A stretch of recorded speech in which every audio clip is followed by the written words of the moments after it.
মায়ের গর্ভে যখন সন্তান, তখন ফেরেশতা লিখে দিচ্ছেন এক, তার হায়াত কতটুকু হবে, ব্যাস লেখা হয়ে গেছে।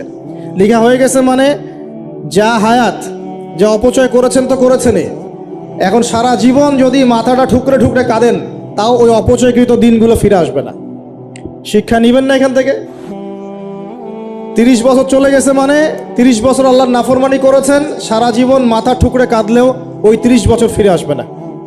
আসবে যুবক ভাই? অতএব কি করা উচিত? ফিরে আসা উচিত নাকি এভাবেই চলতে থাকবে? লেখা হয়ে গেছে, বাড়বেও না কমবেও না। 2, রিজিক কি কি পাবেন, আপনার রিজিক সব লেখা হয়ে গেছে। এখন আপনারা কি রিজিকটাকে হালাল পথে চাচ্ছেন না হারাম পথে? যদি হালাল পথে চান ওই অ্যামাউন্ট অফ রিজিকই পাবেন, যদি হারাম পথে চান ওই রিজিকই পাবেন, এর বাইরে যাবে না। রিজিক যাবে, যাহলে সবর করেন, আল্লাহ পাক হালাল পথেই রিজিক দিবে ইনশাআল্লাহ তাআলা।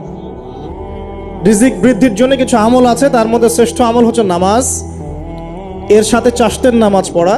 চাশত মানে সালাতুদ দুহা, এর আগে ইশরাকের নামাজ আছে। রিজিক বৃদ্ধির জন্য আত্মীয়তার সম্পর্ক বজায় রাখতে হয়, আত্মীয়তার সম্পর্ক বজায় রাখলে রিজিক প্রশস্ত হবে। বেশি বেশি যে আল্লাহর জিকির করে এবং কোরআন তেলাওয়াত করে তার রিজিক বাড়ে আলহামদুলিল্লাহ, এবং যে আল্লাহর রাস্তায় খরচ করে তার রিজিক বাড়ে ইনশাআল্লাহ। এই রিজিক বাড়ার কিছু পলিসি আছে। সবচেয়ে শ্রেষ্ঠটা হচ্ছে নামাজ, আল্লাহর জিকির তেলাওয়াত। এরপর আমলের মধ্যে আত্মীয়তার সম্পর্ক বজায় রাখা। নবীজি বলছেন কেউ যদি চায় যে তার রিজিকটা লম্বা হোক, হায়াতটা লম্বা হোক, সে যেন আত্মীয়তার সম্পর্ক বজায় রাখে। আত্মীয়তার সম্পর্ক এখন আস্তে আস্তে নষ্ট হয়ে যাচ্ছে না? খেয়াল করে দেখেন, আত্মীয়তার সম্পর্ক আপনি বজায় রাখবেন। মনে রাখবেন, আমি বারবার একটা কথা বলেছি আপনাদের ওয়াজ মাহফিলে, যে পৃথিবীতে যে কাজই করবেন আল্লাহর সন্তুষ্টির জন্য করবেন। আত্মীয়তার সম্পর্ক বজায় রাখবেন আল্লাহর সন্তুষ্টির জন্য, তাদের কাছে কিছু পাওয়ার আশায় না। যখনই আপনি কারো কাছে কিছু পাওয়ার আশা করবেন আপনি কষ্ট পাবেন। যখনই কারো কাছে কিছু পাওয়ার আশা করবেন আপনি কষ্ট পাবেন। কারো কাছে এত বেশি পাওয়ার আশা করবেন না। কার কাছে পাওয়ার আশা করবেন? আল্লাহর কাছে, যে আমি এই কাজটা করছি আল্লাহ আমাকে পুরস্কার দিবে ইনশাআল্লাহ। আমি আত্মীয়তার সম্পর্ক বজায় রাখছি কেন? আল্লাহর কাছে রিজিকে বরকতের আশায়, আল্লাহর সন্তুষ্টির জন্য। মনে রাখবেন প্রিয় ভাইয়েরা, আমল কবুল হওয়ার শর্ত মোটামুটি 3টা। কয়টা? 1 নাম্বার, আমলগুলো হতে হবে আল্লাহর সন্তুষ্টির জন্য, 1। 2 নাম্বার, আমলটা হতে হবে রাসূলুল্লাহ সাল্লাল্লাহু আলাইহি ওয়াসাল্লামের পদ্ধতিতে, অন্য কারো পদ্ধতিতে নয়। 3 নাম্বার, আমলটা করার জন্য আপনার রিজিকটা হতে হবে হালাল। হারাম রিজিকের আমল আল্লাহর কাছে কবুল হয় না। আল্লাহ পাক আমাদের সবাইকে হালাল রিজিকের ব্যবস্থা করে দিন এবং রিজিকটাকে প্রশস্ত করুন, আমিন। তো রিজিক লেখা হয়ে গেছে 2। 3 নাম্বার, লেখা হয়ে গেছে এ ব্যক্তি কি কি কাজ করবে দুনিয়ায়, এ ব্যক্তি দুনিয়ায় কি কি কাজ করবে সব লেখা হয়ে গেছে। এখন যদি একটা চোর বলে যে আল্লাহ পাক আমার তাকদিরে লিখেছিলেন যে আমি চুরি করব, তাই আমি চুরি করেছি। এখন যদি একজন ধর্ষক বলে আল্লাহ আমার তাকদিরে লিখেছিল যে আমি ধর্ষণ করব, তাই ধর্ষণ করেছি। এখন যদি যারা এই জনগণের কিছু সম্পদ আত্মসাৎ করে খেয়ে ফেলছে তারা যদি বলে আল্লাহ তাকদিরে লিখছিলেন জন্যই দুর্নীতি করেছি, তাহলে কথাটা কি হবে? গ্রহণযোগ্য হবে? এখন যদি দলিল দেয় তাকদিরে তো লেখা ছিল। এই আকীদাটার নাম হচ্ছে জাবারিয়া আকীদা। কি আকীদা? জাবারিয়া। এমন একজন ব্যক্তি উমর রাদিয়াল্লাহু আনহুর দরবারে এসেছিল, চোর চুরি করেছে, ধরা পড়েছে। উমর রাদিয়াল্লাহু আনহু বলেছেন হাত কেটে ফেলো।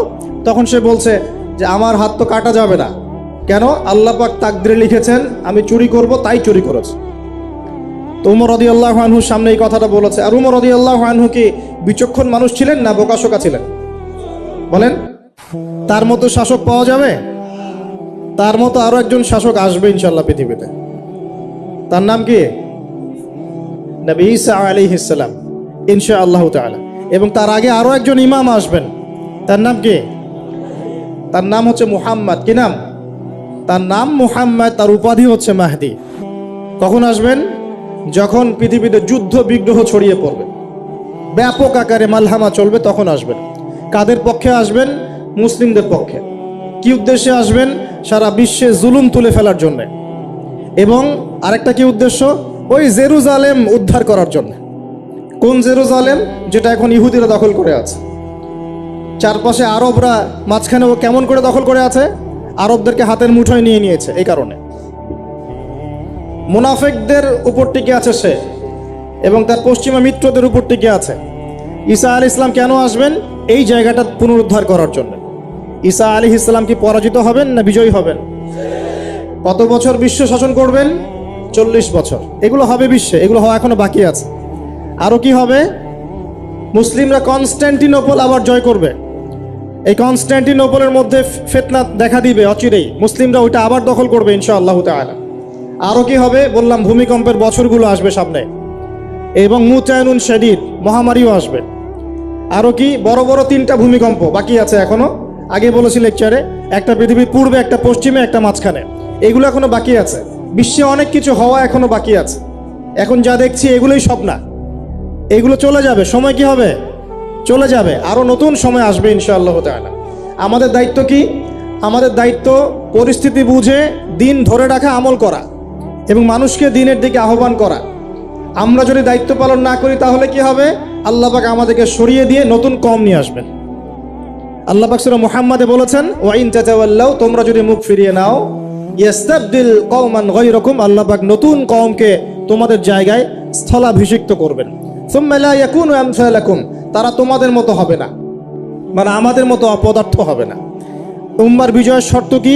আল্লাহ সূরা মুহাম্মাদেই বলেছেন, ইন তানসুরুল্লাহ ইয়ানসুরুকুম, তোমরা আল্লাহর দ্বীনকে সাহায্য করো তবেই আল্লাহ তোমাদেরকে সাহায্য করবে। ওয়া ইউসাব্বিত আকদামাকুম, তোমাদের পা আল্লাহ দৃঢ় করে রাখবেন। আমরা আল্লাহকে সাহায্য না করলে আল্লাহ পাক আমাদেরকে সাহায্য করবেন না। সিম্পল। আল্লাহ পাক সূরা রা'দের মধ্যে বলছেন, ইন্নাল্লাহা লা ইউগাইয়িরু মা বিকওমিন হাত্তা ইউগাইয়িরু মা বিআনফুসিহিম, আল্লাহ পাক কোনো কওমের অবস্থা ততক্ষণ পরিবর্তন করেন না যতক্ষণ না সেই কওম তার নিজের অবস্থার পরিবর্তনের চেষ্টা করে। তাহলে আমাদের পরিবর্তন কেন হচ্ছে না? কারণ আমরা নামাজ ছেড়ে দিয়েছি। 90% মুসলিমের দেশে কত পার্সেন্ট নামাজ পড়ে চিন্তা করে দেখবেন। আমরা কোরআন ছেড়ে দিয়েছি। 90% মুসলিমের দেশে কত পার্সেন্ট বিশুদ্ধ করে কোরআন তেলাওয়াত করতে পারে একটু খোঁজ নিয়ে দেখবেন। কোরআন শুমারি করে দেখেন, নামাজ শুমারি করে দেখেন, তাহলে বুঝতে পারবেন। আর যারা কোরআন পড়তে জানে তাদের মধ্যে কত পার্সেন্ট কোরআনের অর্থটা বোঝে, এটা আরো বড় বিষয়। তারপরে আবার কারা মেনে চলে, এটা আরো বড় বিষয়। আর আমরা কতজন মানুষ দিন ইসলামকে সামগ্রিক দিন হিসেবে মানি, এটাও একটা বড় বিষয়। আমরা মানি ঠিকই, আংশিক। যেমন ইবাদত বন্দেগীর জীবনে মুসলমান, অর্থনৈতিক জীবনে গিয়ে আবার সুদখোর, এমন না বিষয়টা? এমন হয় না বিষয়টা? ইবাদত বন্দেগীর জীবনে আমি পাক্কা মুসলিম, কপালে সেজদার দাগ আছে মাশাআল্লাহ, দাড়ি টুপিও আছে মাশাআল্লাহ, কিন্তু ব্যবসায় গিয়ে মাপে কম দিচ্ছি না, ব্যবসায় গিয়ে আমি হারাম ভেজাল দিচ্ছি কিনা, এরকম হচ্ছে কিনা? হচ্ছে। কিন্তু সে কিন্তু মুসলিম এবং নামাজও পড়ে। তো আমাদের সমস্যা ভাই এখানেই। এখন এই সমস্যাটা সলভ করলে ইনশাল্লাহ সব সমস্যা সলভ হয়ে যাবে ইনশাল্লাহ। সমস্যাটা কি? আমরা ইসলামটাকে আংশিকভাবে মানি, পরিপূর্ণ জীবনে ইসলাম বাস্তবায়ন করতে পারছি না। আপনি হয়তো কেউই পারছি না। ফখর করলে বলার নাই যে আমি খুব পারছি, আসলে আমিও পারছি না। কারণ এই যুগে এটা পারাটা খুব ডিফিকাল্ট। এই যুগে পারাটা কি? খুবই কঠিন। কিন্তু এটাই তো এই যুগের চ্যালেঞ্জ। নবীজি বলেছেন, তোমাদের সামনে এমন যুগ আসছে যে যুগে ঈমান ধরে রাখাটা হাতের মধ্যে আগুন ধরে রাখার মতো হবে। তবে সুসংবাদ ওই যুগে তাদের জন্যে যারা আমার সুন্নতকে আবার জীবিত করতে পারবে, যে আমার মৃত সুন্নতকে জীবিত করবে, আল্লাহ পাক তাকে দুধ মানে প্রেমময়। আল্লাহ পাক ভালোবাসেন কিনা? তাহলে এই পুরো মহাবিশ্ব সৃষ্টি করে আল্লাহ পাক কি মহাবিশ্বের মধ্যে ভালোবাসা ছড়িয়ে দেন নাই? আল্লাহ রাব্বুল আলামিন 6 দিনে মহাবিশ্ব সৃষ্টি করে মহাবিশ্বের সব জায়গায় যার যার কাজ তাকে বুঝিয়ে দিলেন। কোন গ্রহ কি কাজ করবে, কোন সৌরজগৎ কেমন করে চলবে, দুনিয়া কিভাবে ঘুরবে, সূর্য কিভাবে উঠবে, চাঁদ কিভাবে আসবে, কোন মাখলুক কি কাজ করবে, ফেরেশতাদের কাজ কি হবে, ইত্যাদি ইত্যাদি। আল্লাহ পাক সমস্ত কাজ বুঝিয়ে দিলেন। সূরা আলিফ লাম মিম সেজদা, হামিম সেজদার মধ্যে আছে, পড়ে দেখবেন। আল্লাহ পাক পুরো মহাবিশ্বের দায়িত্ব বন্টন করে দিলেন। এবার আল্লাহ রাব্বুল আলামিন কি করলেন শোনেন। আল্লাহ রাব্বুল আলামিন বলছেন, এই পুরো মাখলুক কায়নাত সৃষ্টি করার পর আল্লাহ পাক তার রহমতকে 100 ভাগে ভাগ করলেন। কত ভাগে? আল্লাহ পাকের দয়া, রহমত, ভালোবাসাকে 100 ভাগে ভাগ করলেন।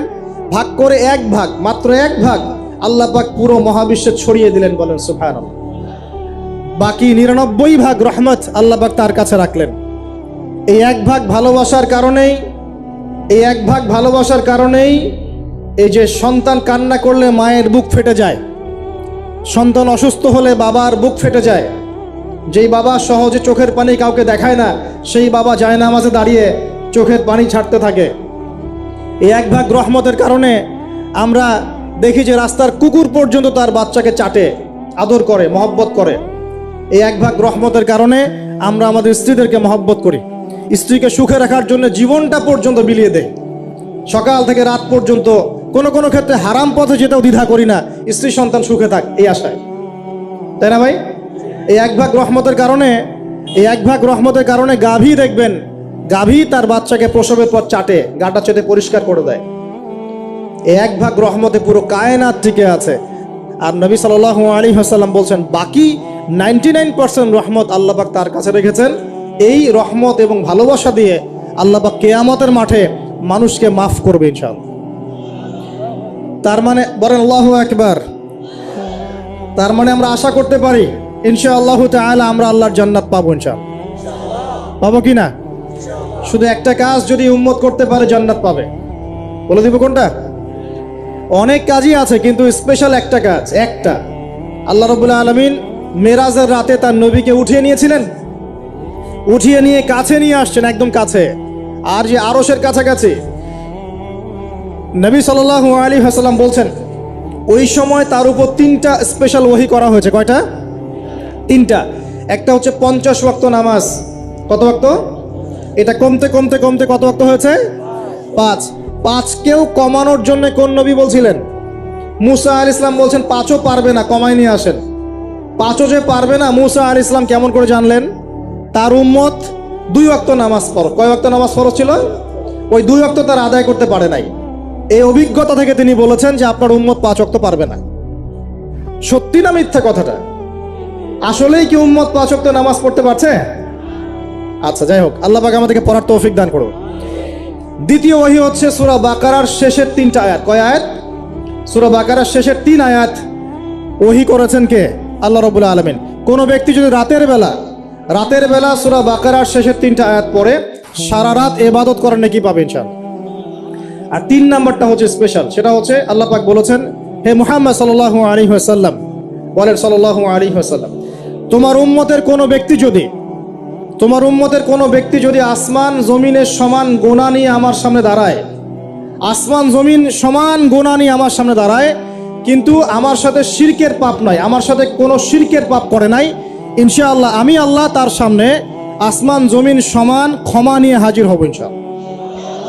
তার মানে আমরা যদি ইনশাআল্লাহ তাআলা শিরকের পাপ থেকে দূরে থাকতে পারি, ইনশাআল্লাহ আশা করা যায় আমরা আল্লাহর সন্তুষ্টি পাবো ইনশাআল্লাহ। এরপর আল্লাহ রাব্বুল আলামিন কি করলেন? আল্লাহ রাব্বুল আলামিন পুরো মহাবিশ্ব সৃষ্টি করে সব দায়িত্ব ভাগ করে দিলেন। ভাগ করে দেওয়ার পরে আল্লাহ পাক জান্নাত জাহান্নাম সৃষ্টি করেছেন কিনা? আচ্ছা, জান্নাত এবং জাহান্নাম কার কার জন্য সৃষ্টি করেছেন বলেন? জিন আর মানুষ। আচ্ছা, এখন জান্নাতের চেয়ে কি শান্তির কোনো জায়গা আছে? আচ্ছা, এই জান্নাত কার জন্য সৃষ্টি করেছেন? জিন আর মানুষ। আচ্ছা, তাহলে আল্লাহ পাক মানব জাতিকে ভালোবাসেন কিনা? ভালোবাসেন কিনা? আপনি যখন কাউকে ভালোবাসবেন তাকে সবচেয়ে সুন্দর গিফট দিতে চাইবেন কিনা? তার জন্য সবচেয়ে ভালোটা কিনতে চাইবেন কিনা? আল্লাহ পাক জান্নাত তৈরি করেছেন কাদের জন্য? আমাদের জন্য। তার মানে আল্লাহ পাক আমাদেরকে ভালোবাসেন কিনা? অবশ্যই বাসেন। আল্লাহ রাব্বুল আলামিন জাহান্নামও তো সৃষ্টি করেছেন। এখন যদি বলি যে তাহলে আল্লাহ পাক কি আমাদেরকে ভালোবাসেন না, জাহান্নামে কিভাবে দিবেন? উত্তরটা কি হবে তাহলে? উত্তর হচ্ছে এই যে যদি আল্লাহ না করুক কোনো ব্যক্তি জাহান্নামে যায়, তাহলে বুঝতে হবে সেই ব্যক্তি জাহান্নামে যাওয়ার যোগ্য ছিল বলেই জাহান্নামে গিয়েছে। কথা কি বুঝতে পারছেন? আর যদি কোনো ব্যক্তি জান্নাতে যায় তাহলে বুঝতে হবে সেই ব্যক্তির উপর আল্লাহ পাক দয়া করেছেন বলেই সে জান্নাতে গিয়েছে। মানুষ তার আমল দিয়ে জান্নাতে যেতে পারবে না, আল্লাহর দয়া অনুগ্রহ দিয়ে জান্নাতে যাবে ইনশাআল্লাহ তাআলা। আল্লাহ পাক আমাদের সবাইকে সেই দয়া অর্জন করার তৌফিক দান করুন। সামনে রহমত পাওয়ার একটা সুবর্ণ সুযোগ আসছে, সেটা হলো রমজান মাস। কি মাস? রমজান মাস। আমরা দোয়া করি আল্লাহ পাক আমাদের সবাইকে সুস্থতার সাথে রমজানের সবগুলো রোজা রাখার তৌফিক দান করুন। নবীজি বলেছেন এই মাসে যে ইবাদত করে তার গুনাহ মাফ করাতে পারলো না, তার জন্য ধ্বংস। বলেন নাউজুবিল্লাহ। আমরা তো রমজান আসার আগে দুনিয়াবি প্ল্যান করছি, রমজানে কিভাবে ব্যবসায় উন্নতি করব, রমজানে কিভাবে বেশি লাভ করব। হ্যাঁ, তো রমজান মাস হচ্ছে ইবাদতের মৌসুম। আল্লাহ পাক আমাদের সবাইকে রমজান মাসে 5 ওয়াক্ত নামাজ পড়ার তৌফিক দান করুন, কোরআন তেলাওয়াত করার তৌফিক দান করুন, কোরআন বুঝে পড়ার তৌফিক দান করুন, তারাবির নামাজ জামাতে পড়ার তৌফিক দান করুন, এবং বেশি বেশি মানুষকে ইফতার করানোর তৌফিক দান করুন। যাদের যাকাত ফরজ হয়েছে যাকাত দিচ্ছেন না, আল্লাহর ওয়াস্তে রমজান মাসে যাকাত দিয়ে দিবেন ইনশাআল্লাহ। আর আমি কিন্তু আগেই বলেছি, রমজান মাসে ভাই দ্রব্যমূল্যের দাম কিন্তু খুব চড়া ওঠানামা করবে। অতএব যাদের সামর্থ্য কম তাদের ঘরে ইফতার পৌঁছে দেওয়ার দায়িত্ব কার?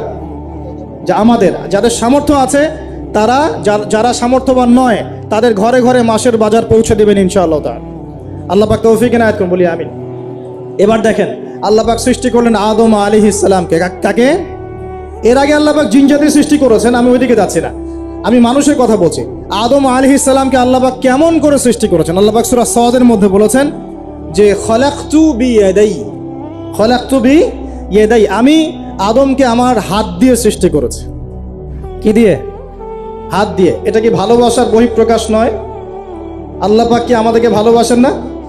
ভালোবাসেন। আচ্ছা, এই দুনিয়াতে যত কিছু আছে, এই দুনিয়ার আকাশ বাতাস নদী নালা পানি অক্সিজেন সবকিছু কার জন্য সৃষ্টি করা হয়েছে? গরু ছাগলদের জন্য, মানুষের জন্য? মূল দায়িত্ব কার?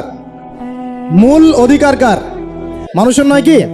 তাহলে এই পুরো বিষয়গুলো কি আল্লাহ পাকের ভালোবাসার বহিঃপ্রকাশ নয়? হ্যাঁ। আচ্ছা, এবার আসেন, আল্লাহ পাক আদম আলাইহিস সালামকে সৃষ্টি করে সমস্ত নাম শিক্ষা দিয়েছেন। এই যে নাম শিখানো মানে জ্ঞান শিখানো, এই জ্ঞান শিখানোটা কি আল্লাহর দয়া ভালোবাসা নিদর্শন নয়? একটু ধরাই দিচ্ছি আপনাদেরকে। এবার সামনে আসেন, আল্লাহ পাক ফেরেশতাদের সামনে তাকে উপস্থাপন করলেন, করে বললেন সব ফেরেশতা তোমরা যারা আছো সেজদা করো আদমকে।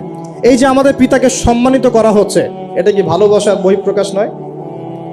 এবার আমাদের পিতাকে সম্মানিত করা হলো, ইবলিস সেজদা করলো না, সে কিয়াস করলো, বাতিল কিয়াস যুক্তি দিল আমি তার চেয়ে শ্রেষ্ঠ ইত্যাদি। আল্লাহ পাক ইবলিসকে অভিশপ্ত করলেন, আমাদের পিতা তাকে জান্নাতে রাখলেন। এই যে জান্নাতে রাখলেন, এটা কি আল্লাহ পাকের ভালোবাসা নয়? এবার আল্লাহ পাক আদম আলাইহিস সালামের পাঁজর থেকে সৃষ্টি করলেন তার স্ত্রী হাওয়া আলাইহিস সালামকে। ওই যে শুরুতে বলেছি, স্রষ্টা একা থাকতে পারলেও সৃষ্টি কি পারবে? এই জন্য আদম আলাইহিস সালামের পাঁজর থেকে তার স্ত্রীকে সৃষ্টি করা হয়েছে, উভয়ের মাঝখানে ভালোবাসা দিয়ে দেওয়া হয়েছে। বলেন সুবহানাল্লাহ। এই জেনা ভালোবাসা নিদর্শন নয়, বিয়ে শাদী হচ্ছে ভালোবাসার নিদর্শন। আল্লাহ পাক বলেছেন সূরা রুমের মধ্যে, ওয়াজআলা বাইনাহুমা মাওয়াজ্জাতা ওয়া রাহমা, আমি আল্লাহ স্বামী স্ত্রীর মধ্যে ভালোবাসা এবং হৃদ্যতা সৃষ্টি করে দিয়েছি। বলেন সুবহানাল্লাহ। তার মানে এই হারাম সম্পর্ক যেটা দেখছেন, এটা হলো একটা জেনার পথ। আর যখন আমরা হালালভাবে বিয়ে শাদী করবেন, আপনারা করবেন, তখন দেখবেন আল্লাহ পাকের পক্ষ থেকে ভালোবাসা সৃষ্টি হয়ে যাবে ইনশাআল্লাহ তাআলা। অতএব ওয়াদা করতে পারি তো আল্লাহর কাছে, নিজের চরিত্রকে পবিত্র রাখবো ইনশাআল্লাহ, হারাম কোনো সম্পর্কে যাব না ইনশাআল্লাহ, কোনো সহি প্রেমেও যাব না ইনশাআল্লাহ। এটা সহি প্রেম আবার কি জিনিস? দিনী ভাই দিনী বোনের মধ্যে এখন প্রেম চলে, এগুলো হয় না মাঝে মাঝে? এগুলোও বন্ধ, এগুলো বন্ধ করতে হবে। হালাল উপার্জনের সোর্স হয়ে গেলেই, হালাল উপার্জনের সোর্স হয়ে গেলেই দিনদার মেয়ে দেখে বিয়ে করে ফেলবেন ইনশাআল্লাহ তাআলা। অন্য কোনো পথে যাবেন না, কোনো হারাম পথে যাবেন না। ওয়াদা করেন ইনশাআল্লাহ? রাজি আছেন তো ইনশাআল্লাহ? আল্লাহ কবুল করুন, আমিন। আর বিয়ের সময় অবশ্যই দিনদারিতা দেখবেন, অন্য কিছু না। অন্য কিছু পরে, দিনদারিতা আগে। দিনদারিতা আছে, নামাজ পড়ে, পর্দা করে, মাশাআল্লাহ সব দিক ঠিক আছে, তারপরে দেখবেন আপনি অন্য কিছু, তার আগে নয়। কথা ঠিক আছে? একইভাবে মেয়েদের ক্ষেত্রেও, যে আগে দেখবেন না ছেলে কত বড় চাকরি করে, ছেলের কত বড় বাড়ি আছে, গাড়ি আছে, এটা পরে। আগে দেখবেন ছেলে নামাজি কিনা, সুন্নত আছে কিনা, ইসলামের জন্য তার সফট কর্নার আছে কিনা, ইসলাম প্র্যাকটিস করে কিনা, এগুলো আগে দেখবেন। এগুলো না দেখলে কি হবে জানেন? বিয়ের 1 বছর 2 বছর পরেই বুঝতে পারবেন দুনিয়াটা জাহান্নাম হয়ে গেছে। নাউজুবিল্লাহ। দুনিয়াতেই তখন জাহান্নামের আযাবের স্বাদ ভোগ করতে হবে। নাউজুবিল্লাহ। আল্লাহ পাক আমাদেরকে হেফাজত করুন, আমিন। তো এই যে আল্লাহ পাক আদম আলাইহিস সালামের পাঁজর থেকে সৃষ্টি করলেন কাকে, এবং ভালোবাসা দিয়ে দিলেন উভয়ের মাঝখানে, এটা কি আল্লাহ পাকের দয়া নয়? আল্লাহ পাক ভালোবাসেন না? এবার দেখেন, গাছের কাছে যেতে নিষেধ করলেন। আমি কিন্তু শর্ট করে বলছি, গাছের কাছে যেতে নিষেধ করলেন, তোমরা জান্নাতে থাকো, খাও, যা ইচ্ছা করো, কিন্তু ওয়ালা তাকরাবা হাদিহিশ শাজারা, এই গাছের কাছেও যাবে না। একটা পরীক্ষা, জাস্ট একটা পরীক্ষা। এখানে কিন্তু বলা হচ্ছে গাছের কাছেও যাবে না, বলা হচ্ছে না যে গাছের ফল খাবে না। ঠিক যেমন আল্লাহ বলেছেন তোমরা জেনার কাছেও যাবে না। আল্লাহ পাক কিন্তু বলেন নাই জেনা করবে না, আল্লাহ পাক বলেছেন তোমরা জেনার কাছেও যাবে না। তো এখান থেকে আমরা এই হুকুমটার কঠোরতা বুঝতে পারি। তো প্রিয় ভাইরা, এখানে আমাদের পিতামাতা শয়তানের প্রলোভনে পড়ে গেলেন। কেন পড়লেন? শয়তান ওয়াসওয়াসা দিল যে আমি কি তোমাদেরকে এমন গাছের কথা বলে দিব যে গাছের কাছে গেলে বা যার ফল খেলে তোমরা চিরস্থায়ী জীবন পাবে এবং তোমরা ফেরেশতা হয়ে যাবে, এরকম কথা বলবো, এবং তোমরা কোনোদিন মরবে না। হাল আদুল্লুকা আলা শাজারাতিল খুলদি ওয়া মুলকিন লা ইয়াবলা, এই দুটো ওয়াসওয়াসা, চিরস্থায়িত্বের ওয়াসওয়াসা এবং অমরত্বের ওয়াসওয়াসা দিয়ে আমাদের পিতামাতাকে নিয়ে গেল। এখন আমাদের পিতামাতা কি ফল খেয়েছিলেন কি খান নাই? আচ্ছা, এখন আল্লাহ পাকের দৃষ্টিতে অন্যায় হয়েছে কিনা?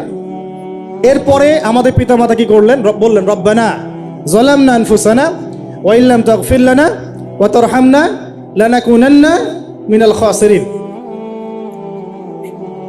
এই যে দোয়াটা তারা করলেন, এই দোয়াটা করার পরে আল্লাহ পাক কি তাদেরকে মাফ করে দিয়েছেন কি দেন নাই? বলেন, কথা বলেন। আল্লাহ পাক মাফ করে দিয়েছেন কি দেন নাই? এই যে অন্যায় করার পরেও আল্লাহ যে ক্ষমা করে দেন, মানে গুনাহ করার পরেও যে আদম সন্তানকে আল্লাহ পাক মাফ করে দেন, এটা কি আল্লাহ পাকের রহমত, দয়া কি নয়? আচ্ছা, এটা আল্লাহ পাকের নিদর্শন ছিল ভালোবাসার। এরপর আল্লাহ পাক দুনিয়াতে পাঠিয়ে দিলেন, কারণ এটা পরীক্ষা।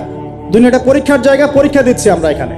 এখন পরীক্ষার ক্ষেত্রে কি আল্লাহ পাক আমাদেরকে একা ছেড়ে দিয়েছেন? আল্লাহ পাক কি আমাদেরকে একা ছেড়ে দিয়েছেন? না, আল্লাহ পাক দুনিয়াতে পাঠিয়ে আমাদেরকে গাইডলাইন দিয়েছেন কিনা, কিভাবে চলতে হবে, কি করা যাবে কি করা যাবে না, কিভাবে চলবো কিভাবে চলবো না। আল্লাহ পাক কি ওহী নাজিল করেছেন কিনা? এই ওহী নাজিল করাটা কি আল্লাহ পাকের রহমত কিনা, আল্লাহ পাকের দয়া কিনা, ভালোবাসা কিনা? আল্লাহ পাককে একা ছেড়ে দিয়েছেন না নবী রসুল পাঠিয়েছেন? এই যে নবী রসুলদেরকে পাঠিয়েছেন, এই নবী রসুলগণ কি আল্লাহর পক্ষ থেকে রহমত কিনা? বলেন। না হলে আমরা কি করতাম? দুনিয়াতে কেমন করে চলতাম, কিভাবে পথ খুঁজে পাইতাম, কেমন করে ইবাদত করতাম, আমরা কি জানতে পারতাম? আল্লাহ পাক রহম করে, ভালোবেসে, দয়া করে নবী রসুল পাঠিয়েছেন, আসমানি কিতাব পাঠিয়েছেন। বলেন সুবহানাল্লাহ। এখন এই নবীদের সিলসিলায় আল্লাহ পাক যে সর্বশেষ নবী মুহাম্মদ সাল্লাল্লাহু আলাইহি ওয়াসাল্লামকে পাঠিয়েছেন, এইটা দয়া কিনা? এটা আল্লাহ পাকের দয়া নয়? আল্লাহ পাকের রহমত নয়? আল্লাহ পাক কি বলেন নাই যে তিনি হচ্ছেন রাহমাতুল লিল আলামিন, তিনি পুরো বিশ্ব জগতের রহমত নয় কি?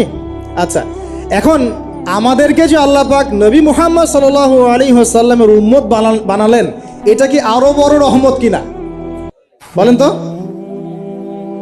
জান্নাতে যাবে 120 কাতার মানুষ। কত কাতার? 120 কাতার মানুষ ইন টোটাল জান্নাতে যাবে। তার মধ্যে উম্মতে মুহাম্মাদের কত কাতার জানেন? 80 কাতার। কত কাতার? বলেন সুবহানাল্লাহ। তাহলে এটা কি আল্লাহ পাকের দয়া নয়? আল্লাহ আমাদেরকে ভালোবাসেন না? আচ্ছা, আল্লাহ পাক যে আমাদের কাছে তাওরাত, জাবুর, ইনজিল না পাঠিয়ে আল কোরআনের মতো কিতাব পাঠিয়েছেন, যে কিতাবে সমস্ত সমাধান আছে, এটা আল্লাহ পাকের রহমত, দয়া নয়, ভালোবাসা নয়? আচ্ছা, এখন আল্লাহ পাক দুনিয়াতে চলার জন্য আমাদেরকে জীবন দিয়েছেন, হায়াত দিয়েছেন, সুস্থতা দিয়েছেন, পরিবার দিয়েছেন, আমাদের ব্যবসা বাণিজ্য দিয়েছেন, আমাদের স্ত্রী সন্তান দিয়েছেন, আমাদেরকে চলাফেরা করার ক্ষমতা দিয়েছেন। একটা চোখ নষ্ট হয়ে গেলে বুঝতে পারে মানুষ যে কত কষ্ট হচ্ছে, একটা পা না থাকলে বুঝতে পারে কত কষ্ট হচ্ছে। এই করোনার সময় যারা শ্বাস নিতে পারে নাই, তাদের কত কষ্ট হয়েছে। সুস্থ আছি, সুন্দর আছি, পরিবার আছে, আল্লাহ রিজিক দিচ্ছেন, 3 বেলা খাওয়াচ্ছেন, কাপড় দিচ্ছেন, শিক্ষার ব্যবস্থা করছেন, ইবাদত করার সুযোগ দিচ্ছেন, গুনাহ করলেও আবার মাফ করে দিচ্ছেন। এই সব কিছুকে আল্লাহ পাকের ভালোবাসা নয়? এই ভালোবাসাগুলো কি নিঃস্বার্থ ভালোবাসা না স্বার্থ ভিত্তিক ভালোবাসা? এই আল্লাহ পাকের কোনো স্বার্থ আছে? আল্লাহ পাক আমাদের কাছে কিছু চান? রিজিক চান, টাকা পয়সা চান? আল্লাহ পাকের যদি ইবাদত করে আমরা ছেড়ে দেই, আল্লাহর কোনো ক্ষতি হবে? আমরা ইবাদত করে ভাসিয়ে ফেললাম, আল্লাহর কোনো লাভ আছে? আল্লাহ পাকের শক্তি কি আরো বেড়ে যাবে না কমবে, নাকি যেমন আছে তেমনই থাকবে? আল্লাহ রাব্বুল আলামিনের শান শওকত কি আরো বেড়ে যাবে, নাকি আল্লাহ পাকের শান শওকত কমে যাবে? আল্লাহ রাব্বুল আলামিন যেমন, আল্লাহ পাক তেমনই থাকবেন, তাই নয় কি?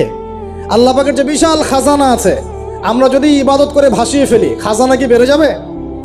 আমরা যদি সবাই ইবাদত করা ছেড়ে দেই, খাজানা কমে যাবে? আল্লাহ পাকের কোনো স্বার্থ আছে আমাদের ভালোবাসার? কোনো স্বার্থ নাই। তাহলে আল্লাহ পাক এই পুরো বিশ্ব জগৎ সৃষ্টি করেছেন নিঃস্বার্থভাবে, তার স্বার্থ ছাড়া। এত অসংখ্য নেয়ামতে আমাদেরকে ভর্তি করে রেখেছেন আমাদের স্বার্থে, তার কোনো স্বার্থ নাই। কোনো স্বার্থ আছে? এই পরীক্ষায় পাশ করলে আমরা আবার জান্নাতে যাবো ইনশাআল্লাহ। ওই জান্নাতে যাওয়ার পরে কি আমাদের স্বার্থ থাকবে না আল্লাহ পাকের স্বার্থ থাকবে? সুবহানাল্লাহ। এই এতটুকু যদি বুঝতে পারি, আল্লাহ পাক একমাত্র সত্তা, যিনি আমাদেরকে প্রকৃত অর্থে ভালোবাসেন। বাকি যত কিছু আছে আমাদের চারপাশে, এই ভালোবাসাগুলোর পিছনে একটা একটা স্বার্থ থাকে। কথা বুঝতে পারছেন না মনে হয়? সন্তানকে অনেক ভালোবাসেন, বুঝলাম, পিতামাতা, কিন্তু এই সন্তান যদি আপনার মনের মতো করে না চলে, একসময় কিন্তু আপনিও সন্তানের উপর রুষ্ট হবেন না? স্ত্রীর জন্য এত কিছু করছেন, দেখবেন কোনো একদিন আপনি করতে পারলেন না, দেখবেন সেদিনই আপনাকে একদম ধুয়ে রেখে দিল একেবারে। এমন হয় কি না? তা আমাদের ভালোবাসাগুলোর পিছনে কোনো কোনো স্বার্থ থাকে কি না? আর এই যে জেনা চলছে, এই জেনার মধ্যে মূল স্বার্থটা কি? যৌনতা। মূল স্বার্থ কি? ছেলেও চায় মেয়েকে ভোগ করতে, মেয়েও চায় ছেলেকে ভোগ করতে, এবং বলে না না এটা পবিত্র ভালোবাসা, আমরা বিয়ে করার জন্যই জেনা করেছি, নাউজুবিল্লাহ। তাই না? বলে না, আমরা তো বিয়ে করব, সমস্যা কি? তো ফ্রি মিক্সিং করলে কি সমস্যা? তাহলে বিয়ে যদি করবা তাহলে মেলামেশা বিয়ের পরেই করো, ব্যাস, নিঃস্বার্থ প্রমাণ হবে। বিয়ে যদি করার উদ্দেশ্য থাকে তাহলে বিয়ের আগে আর দেখা সাক্ষাৎ করো না, কথাবার্তা বলো না, একবার বিয়ে করো তারপরে করো, তখন দেখবেন না না এটাতে রাজি না, তার মানে স্বার্থ এখানে আছে। তাহলে নিঃস্বার্থভাবে কে আমাদেরকে ভালোবাসে? অতএব প্রিয় ভাইয়েরা এবং বোনেরা যারা শুনছেন লেকচার, নিঃস্বার্থভাবে যে সত্তা আমাদেরকে ভালোবাসেন, সেই সত্তাকে ভালোবাসতে শিখুন। আল্লাহ পাক তৌফিক দান করুন। এখন আল্লাহ পাক আমাদেরকে কিছু কিছু ক্ষেত্রে ভালোবাসতে বলেছেন, যেমন আল্লাহ পাক তার দ্বীনকে ভালোবাসতে বলেছেন, আল্লাহ পাক তার নবীকে ভালোবাসতে বলেছেন, আল্লাহ পাক আমাদের পিতামাতাকে ভালোবাসতে বলেছেন, আল্লাহ পাক আত্মীয়তার সম্পর্ক রক্ষা করতে বলেছেন, আল্লাহ পাক রক্তের সম্পর্ক বজায় রাখতে বলেছেন, আল্লাহ পাক স্ত্রী সন্তানকেও ভালোবাসতে বলেছেন।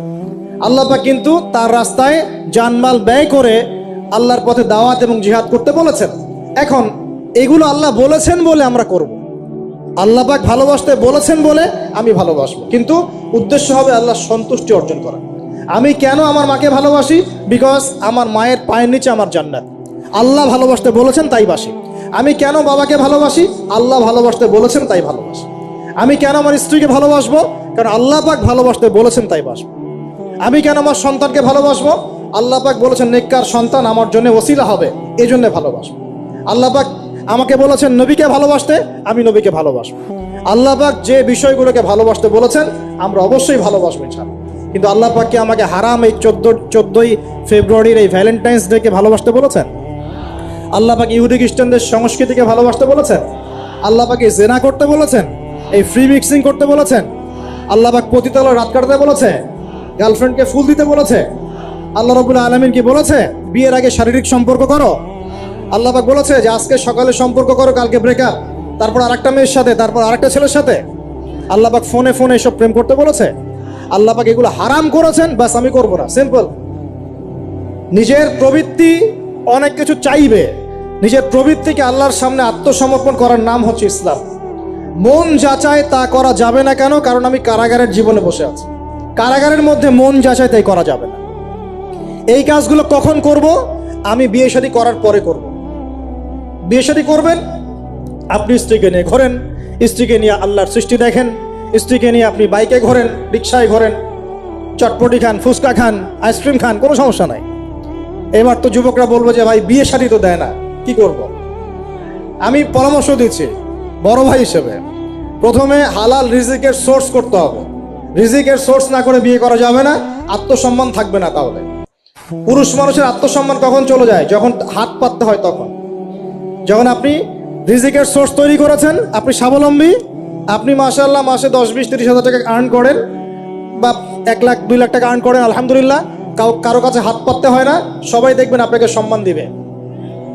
যখন আপনার অন্যের কাছে হাত পাততে হবে তখন দেখবেন স্ত্রীও সম্মান করছে না। তো এই জন্য ডিগনিটি আগে, ডিগনিটি ফার্স্ট। আপনার ডিগনিটি অর্জন করতে হলে একটা হালাল উপার্জনের সোর্স লাগবে, এক। তারপরে পিতামাতাকে বোঝানোর চেষ্টা করবেন। যদি কাউকে পছন্দ করেও থাকেন না দেখেই বা শুনে যে হ্যাঁ ওখানে একজন দিনদার মেয়ে ইত্যাদি, তাহলে পারিবারিকভাবে বিয়ের প্রস্তাব পাঠাবেন, নিজে পণ্ডিতি করতে যাবেন না, পারিবারিকভাবে পাঠাবেন। যদি রাজি হয় আলহামদুলিল্লাহ, রাজি না হলে কি নিজে নিয়ে পালাই যাবেন? এই কাজ করতে যাবেন না। ইস্তেখারা করবেন। কি করবেন? ইস্তেখারা, 2 রাকাত নফল নামাজ পড়ে আল্লাহর কাছে দোয়া করবেন।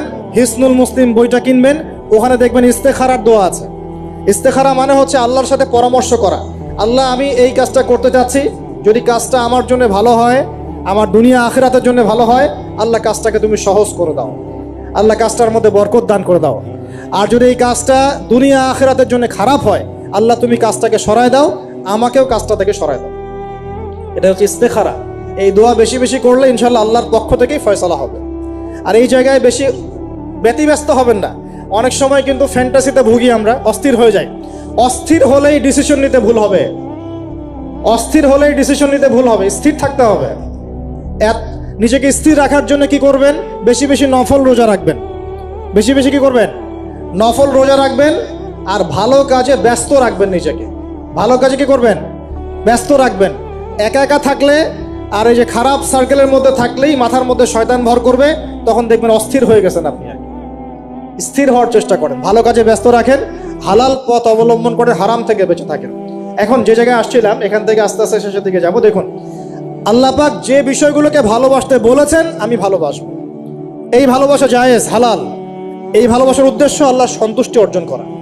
এই ভালোবাসার উদ্দেশ্য এই নয় যে আমি যাকে ভালোবাসি তার কাছে আমি কিছু প্রত্যাশা করছি। না, আমি কিছু প্রত্যাশা করছি না, আমি প্রত্যাশা করছি আল্লাহর সন্তুষ্টি। তখন দেখবেন সে আপনাকে কষ্ট দিলেও আপনি সবর করতে পারবেন। কেন সবর করতে পারবেন? কারণ আপনি তো আল্লাহর সন্তুষ্টির জন্য তাকে ভালোবাসছেন, আপনার তো কোনো স্বার্থ নাই। এখন আপনি দেখবেন রিল্যাক্স থাকতে পারবেন, সম্পর্ক টিকেও থাকবে এবং আপনি ক্ষমা করতে পারবেন মানুষকে। যখন নিজের চাওয়াটাকে আপনি ইনফোর্স করতে চাইবেন, তখন কিন্তু আপনি এই সম্পর্ক নষ্ট করে ফেলতে পারেন, কারণ আপনি হক পাচ্ছেন না। সামনে আসেন। এবার আমরা কি ওয়াদা করতে পারি যুবক ভাইরা যে ইনশাআল্লাহ তাআলা আমরা হারাম পথে যাব না, হালাল পথে থাকবো? পশ্চিমাদের এই মদতপৃষ্ঠ এই সো কল্ড ভালোবাসা দিবসের এই স্রোতে আমরা গা ভাসাবো না। আমরা কি ওয়াদা করতে পারি? আমরা কি ওয়াদা করতে পারি যে ইনশাআল্লাহ আমরা হালালভাবে বিয়ে শাদী করবো, কোনো হারামে যাব না ইনশাআল্লাহ?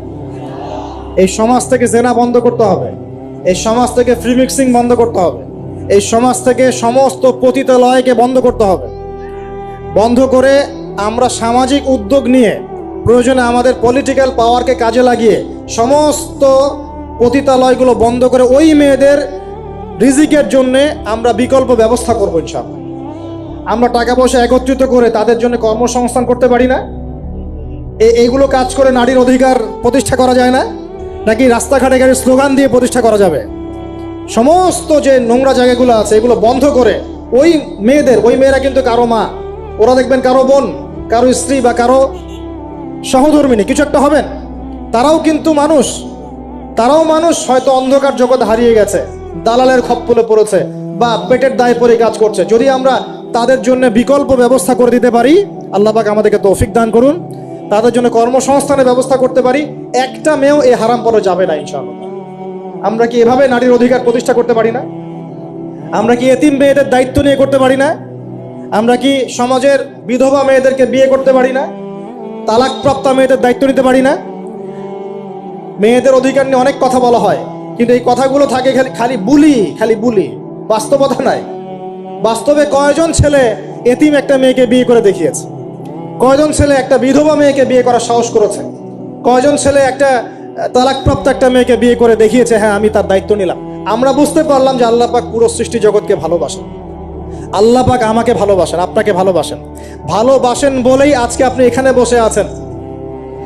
আল্লাহ পাক আপনাকে ভালোবাসেন বলেই লক্ষ লক্ষ কোটি কোটি মানুষ এখন জেনা করছে, আজকের দিনে আপনি ওয়াজ মাহফিলে বসে আছেন। আল্লাহ পাক আপনাকে ভালোবাসেন বলেই আপনি আল্লাহকে সিজদা দেওয়ার তৌফিক পেয়েছেন। আপনি লা ইলাহা ইল্লাল্লাহ কালিমা শিখেছেন, আপনি এই যে কোরআন পড়তে শিখেছেন, কোরআন পড়ছেন, হাদিস পড়ছেন, নবীর দ্বীনের প্রতি মহব্বত আছে, আল্লাহ আপনাকে ভালোবাসেন বলেই হচ্ছে। কখন বুঝবেন আল্লাহ আপনাকে ভালোবাসে? যখন আল্লাহ পাকের অনুমোদিত কাজগুলো আপনার ভালো লাগবে। নামাজ পড়তে ভালো লাগছে, রোজা রাখতে ভালো লাগছে, কোরআন তেলাওয়াত করতে ভালো লাগছে, আল্লাহর জিকির করতে ভালো লাগছে, আলেম ওলামার সাথে থাকতে ভালো লাগছে, ঠিক আছে? আল্লাহর হালাল কাজগুলো যখন ভালো লাগবে বেশি বেশি, বুঝবেন আল্লাহ আপনাকে নির্ঘাত মহব্বত করেন। আর যখন আল্লাহ পাকের নিষেধগুলো, হারাম, মদ আমার ভালো লাগে না, জেনা ভালো লাগে না, আমার খারাপ জিনিস দেখতে ভালো লাগে না, খারাপ শুনতে ভালো লাগে না, বুঝবেন আল্লাহ আপনাকে ভালোবাসেন। আর যখন দেখবেন খারাপের পিছনে আপনার ঝোঁক বেশি, দুর্নীতি করতে ভালো লাগে, সুদ খাইতে ভালো লাগে, ঘুষ খাইতে ভালো লাগে, কাউকে ঠকাইলে মনে হয় আমি স্মার্ট হয়ে গেলাম, হ্যাঁ, মানুষের টাকা আত্মসাৎ করতে ভালো লাগে, নামাজ না পড়ে ঘুম দিতে ভালো লাগে, ঠিক আছে, রমজান মাসে বিড়ি টানতে ভালো লাগে, ঠিক আছে, মেয়ের সাথে যে টাঙ্কি মারতে ভালো লাগে, তখন বুঝবেন যে আল্লাহ আপনাকে এখনো ভালোবাসেন, বা আপনি আল্লাহর ভালোবাসা পাওয়ার যোগ্যতা হারিয়ে ফেলেছেন। আল্লাহ পাক আমাদেরকে বোঝার তৌফিক দান করুন। এখন আসি, আল্লাহ পাক এবং তার রাসূল আমাদেরকে এমন কি কি কাজ বলেছেন যেই কাজগুলো করলে আমরা সরাসরি আল্লাহর ভালোবাসা পাবো ইনশাআল্লাহ। জানার দরকার আছে কি নাই?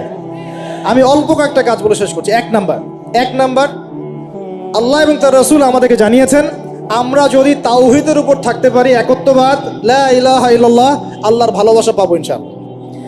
যে ব্যক্তি শিরকের পাপে লিপ্ত আছে সে আল্লাহর ভালোবাসা পাবে না, যতক্ষণ না সে তওবা করে ফিরে আসছে।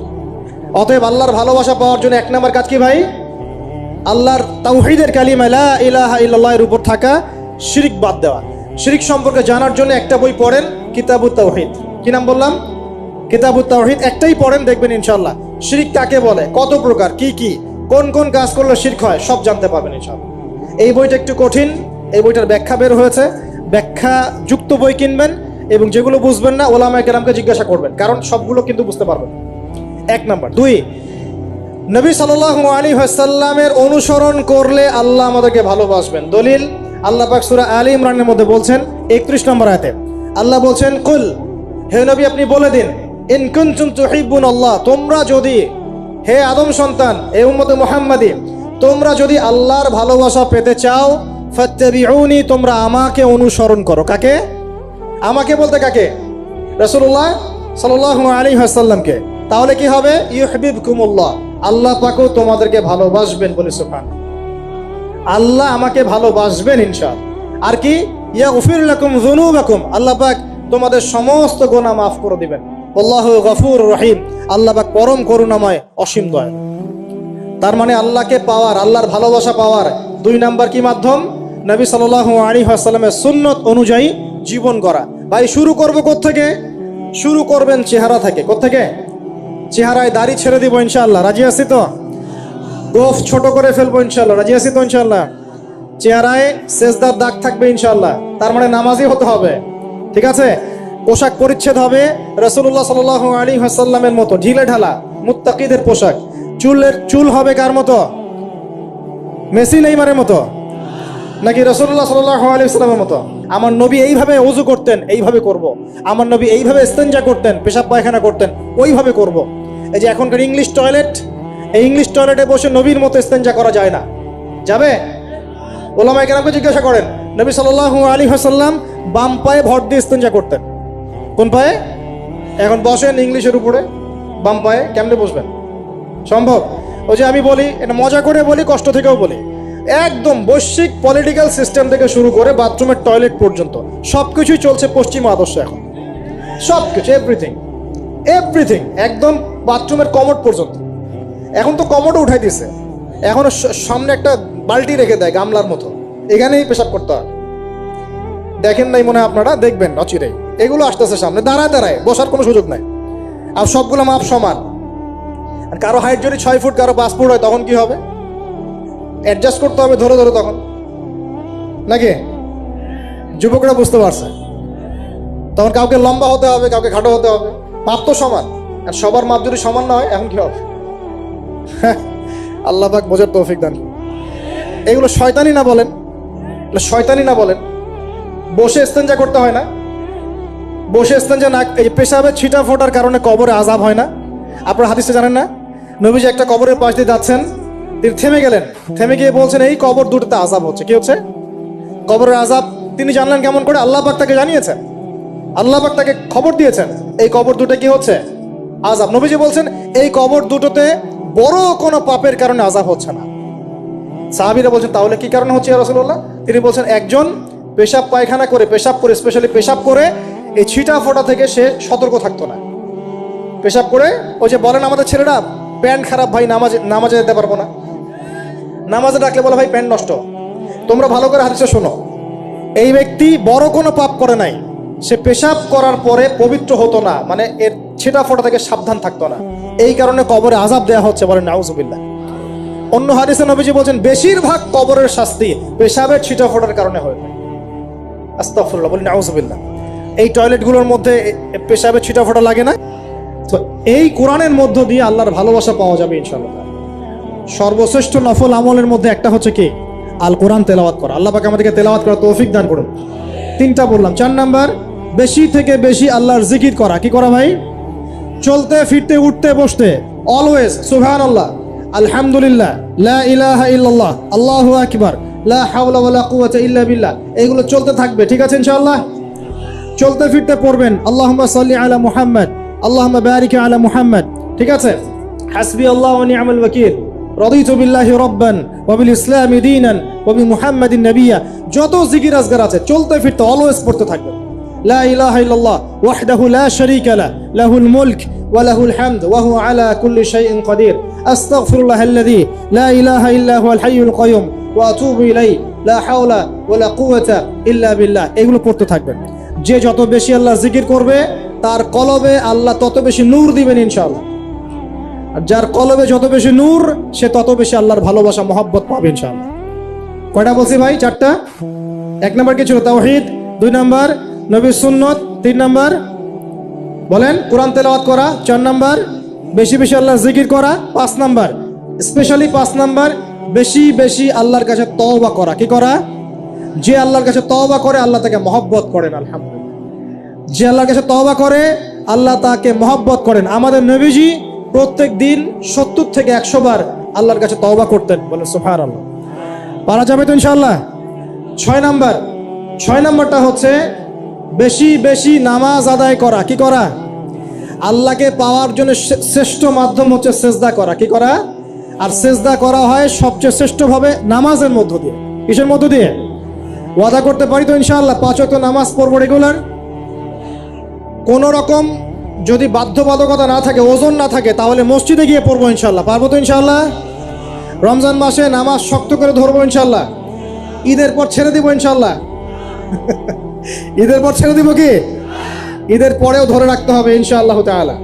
আমাদের সমাজে মাশাআল্লাহ রমজান মাসে সবাই পাক্কা মুসল্লি হয়ে যায়, তাই না? কারণ শিকল দিয়ে বাধা থাকে শয়তান, শয়তানও মুক্ত হয়। ঈদের দিন ঢাকঢোল ধুমধারাক্কা গান বাজা শুরু হয়, তাই না? আল্লাহর ওয়াস্তে রমজানের শিক্ষাগুলো ধরে রাখবো ইনশাআল্লাহ তাআলা। আমরা সবাই 5 ওয়াক্ত নামাজ আদায় করবো ইনশাআল্লাহ রমজান মাসে। আর দৈনিক কমপক্ষে 12 রাকাত নফল নামাজ পড়বেন। সুন্নত বা নফল 12 রাকাত কমপক্ষে। কিরকম 12 রাকাত? ফজরের নামাজের আগে 2, জোহরের আগে 4, পরে 2। ঠিক আছে? 6 আর 2 8 হলো। মাগরিবের পরে 2, এশার পরে 2। এই 12 রাকাত নামাজ যে দিনের বেলা পড়ে, মানে একদিনে 24 ঘন্টায় পড়ে, আল্লাহ পাক তার জন্য জান্নাতে একটা করে ঘর নির্মাণ করেন। এই হাদিস জানতেন? দৈনিক 12 রাকাত সুন্নত বা নফল পড়লে আল্লাহর কাছে একটা করে জান্নাতে ঘর পাওয়া যাবে ইনশাআল্লাহ। আর জান্নাত উর্বর জায়গা। আপনি যদি চান আপনার জায়গায় বেশি বেশি গাছ লাগাতে, খালি পড়বেন সুবহানাল্লাহিল আযীম ওয়া বিহামদিহি, সুবহানাল্লাহিল আযীম ওয়া বিহামদিহি। একটা একটা করে খেজুর গাছ জন্মাবে ইনশাআল্লাহ তাআলা। বলবেন সুবহানাল্লাহি ওয়া বিহামদিহি, সুবহানাল্লাহিল আযীম। আর বলবেন সুবহানাল্লাহিল আযীমি ওয়া বিহামদিহি। জান্নাতে গাছ রোপণ হবে ইনশাআল্লাহ তাআলা। এটা গেল 6 নাম্বার, নামাজ বেশি বেশি পড়া। 7 নাম্বার, জি বলছি, 7 নাম্বারটা হচ্ছে, আমি আর 4টা বলে শেষ করছি। 7 নাম্বারটা হচ্ছে যে সৃষ্টির সেবা করা। কি করা ভাই? একটা হাদিস আছে যে ইরহামু মান ফিল আরদ ইয়ারহামুকুম মান ফিস সামা। তোমরা জমিনবাসীর প্রতি রহম করো, আসমানবাসী তোমাদের উপর রহম করবে ইনশাআল্লাহ। আল্লাহর ভালোবাসা পাওয়ার অন্যতম মাধ্যম হচ্ছে জমিনবাসীর প্রতি রহম করেন। মুসলিম অমুসলিম সবাই মানুষ কিনা?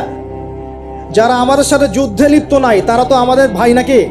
যারা যুদ্ধে লিপ্ত আছে এরা শত্রু হতে পারে, যারা যুদ্ধে লিপ্ত নাই তারা তো আমাদের ভাই নাকি? তাদের বিপদ আপদে পাশে দাঁড়াবো না? একটা প্রাণীর অধিকার যদি আপনি রক্ষা করেন, একটা বিড়ালকে পানি না দেওয়ার অপরাধে এক মহিলা জাহান্নামে গিয়েছে, আর একটা কুকুরকে পানি পান করানোর সওয়াবের এই কাজের বিনিময়ে এক মহিলা জান্নাতে গিয়েছে। সুবহানাল্লাহ। তো পশু পাখির অধিকার যেখানে ইসলাম কথা বলেছে, এখানে পুরো মাখলুকের প্রতি আমাদের রহম দিল থাকতে হবে। আমাদের সবাইকে দয়া ভালোবাসা দেখাতে হবে ইনশাআল্লাহ। আল্লাহ পাক আমাদেরকে ভালোবাসবেন ইনশাআল্লাহ। 8 নাম্বারটা কি? এটাই বেশি ইম্পর্টেন্ট। শোনেন, 8 নাম্বারটা হচ্ছে আল্লাহর জন্য কাউকে ভালোবাসা, আল্লাহর জন্য ঘৃণা করা।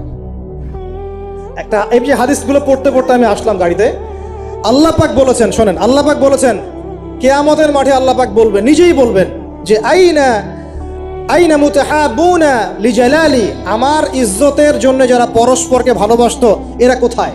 আল্লাহ পাক ঘোষণা করবেন কোথায় তারা, যারা আমার জন্য পরস্পরকে ভালোবাসতো।